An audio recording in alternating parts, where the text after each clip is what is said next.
Maintenant qu'on a chargé Bootstrap sur notre projet, on va passer sur quelque chose de plus sérieux. On va commencer par faire notre page de création de compte.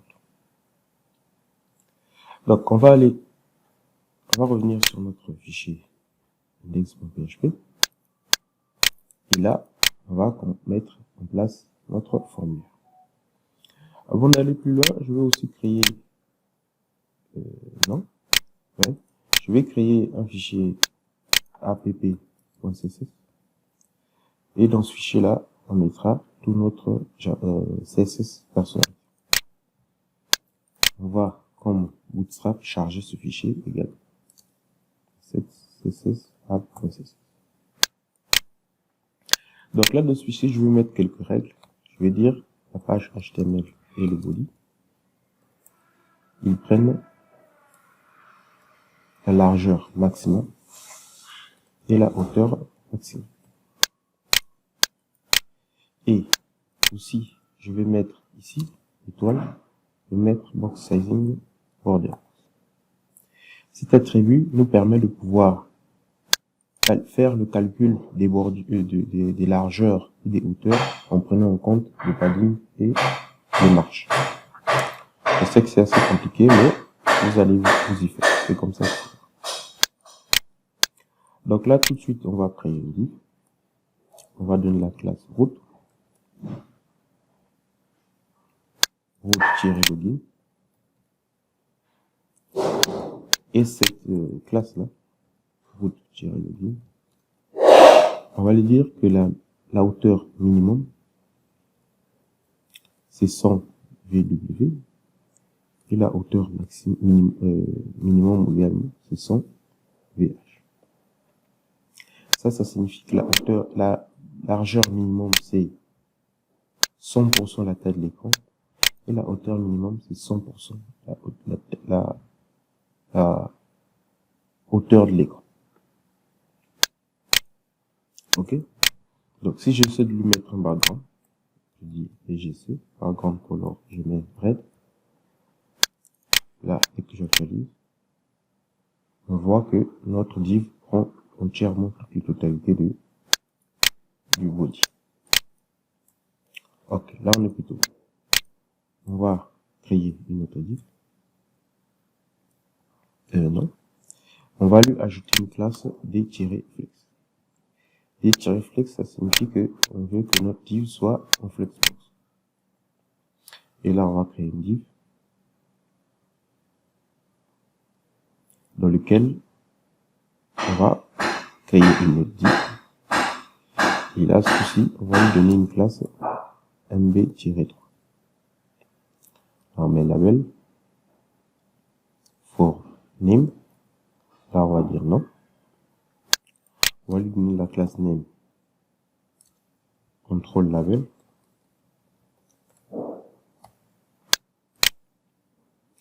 Et ici, c'est pas une div, c'est plutôt form.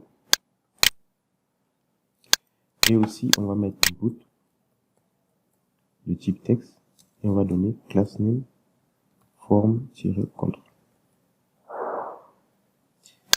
Lui, il aura un ID name parce qu'on a mis for ici name. Et voilà. Donc là, si on essaie d'actualiser, on a notre formulaire, on a notre input et notre label.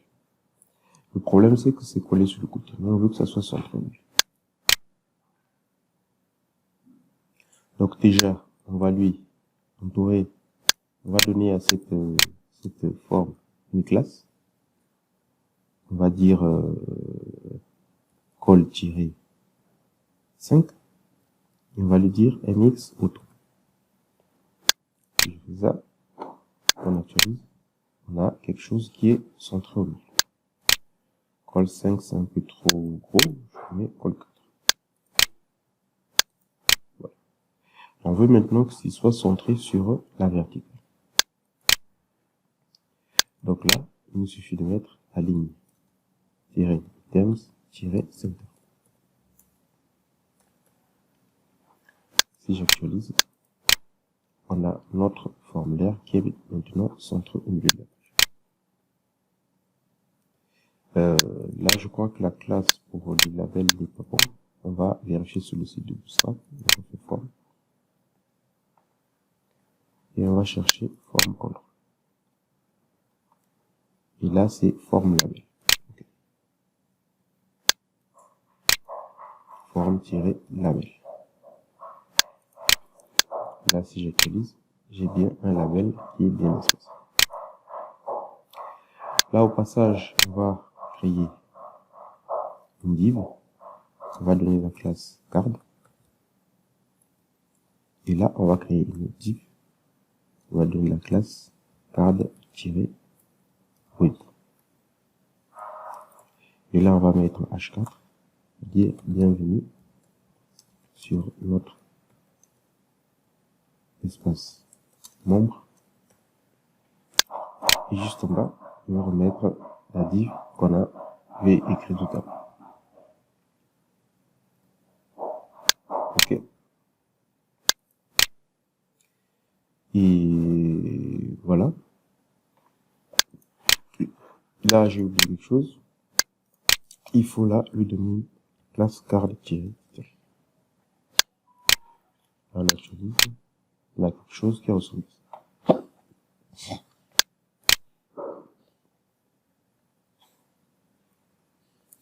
Donc là, vous voyez que notre page commence à avoir pas mal de contenu, mais le décalage ici sur le côté est très important, je trouve.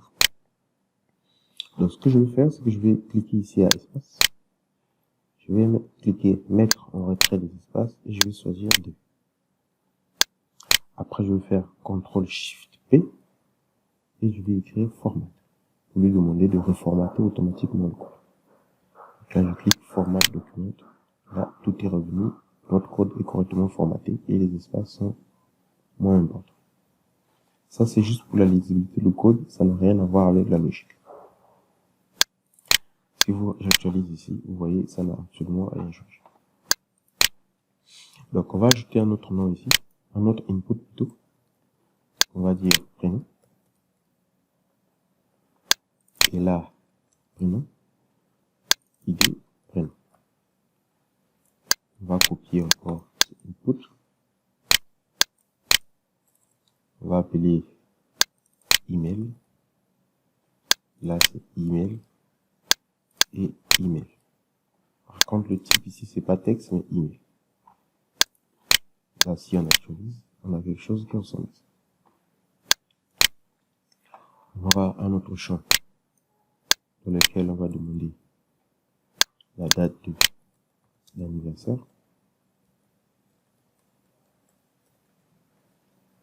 Qui va être date-anniversaire. Là, pareil, on change la date. Et ici, on va donner le type date. Là, si j'utilise, j'ai quelque chose qui ressemble à ça, qui permet à la personne de pouvoir nous indiquer sa date d'anniversaire. On va ajouter un autre champ qu'on va appeler adresse. Et là, on met l'adresse, ID, adresse. Et le type ici, c'est texte. OK. Et on va finir par ajouter un bouton. On va appeler s'inscrire. Ce bouton-là, il aura le type Submit pour que le navigateur puisse comprendre qu'en cliquant sur ce bouton, il doit déclencher la soumission du formulaire. Et on va lui donner la classe Etienne-primary.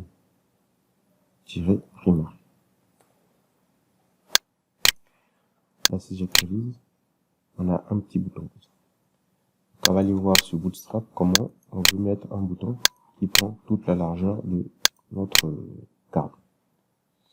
Donc là, je viens à composant ici et je cherche bouton. Je vais aller chercher là où il y a un long bouton. Voilà, ici. Ils disent qu'il faut mettre entouré des grid gap. Donc c'est ce que je vais faire. Je vais entourer mon bouton, une div, class name d-grid. Je mets le bouton à l'intérieur.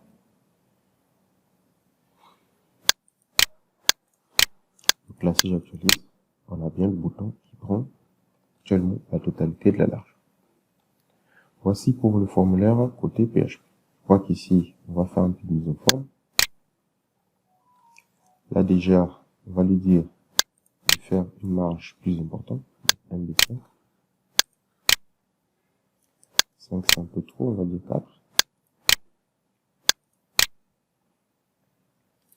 Et ici, je trouve que c'est un peu trop collé aussi. On va dire MB-4 aussi. Voilà, je pense que... Ouais. Là, on va mettre un paragraphe. On va donner la classe card-text. On va dire rejoignez-nous pour plus de faits.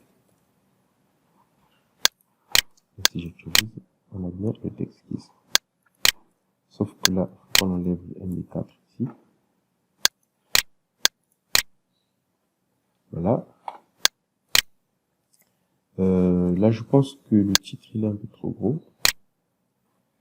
On va juste mettre un paragraphe. Voilà. Et on va mettre ça dans une span au lieu d'une div. Voilà. Non. On remet le paragraphe. On va tout mettre H5 pour avoir un texte qui est un peu plus petit par rapport au H4. On remet le paragraphe. Et ici, on va lui donner text center parce qu'on veut que le texte soit centré au milieu. Là, on va aller copier. Ici, on va donner... Bon, je crois que c'est bon. On va juste lui mettre une petite padding sur le côté. Voilà. Voilà. Là, on va mettre... Bon.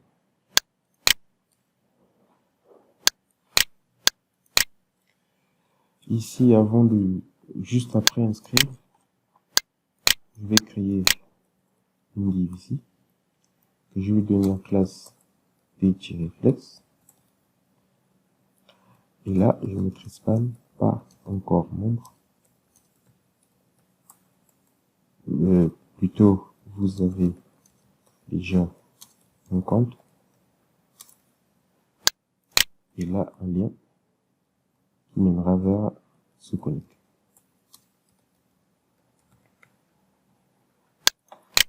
Si j'actualise, c'est ce que ça donne. Et moi, je veux que se connecter puisse être de l'autre côté. Donc là, je vais mettre justify-content-between. Okay. Voilà, le texte est désormais séparé. Je veux aussi qu'il puisse faire un petit magento du 2 parce que c'est trop collé. Ok, voici pour le formulaire d'inscription. Donc c'est tout pour cette partie. On se retrouve dans une prochaine vidéo pour voir comment on va pouvoir enregistrer cet utilisateur, traiter le formulaire en PHP et faire beaucoup d'autres choses.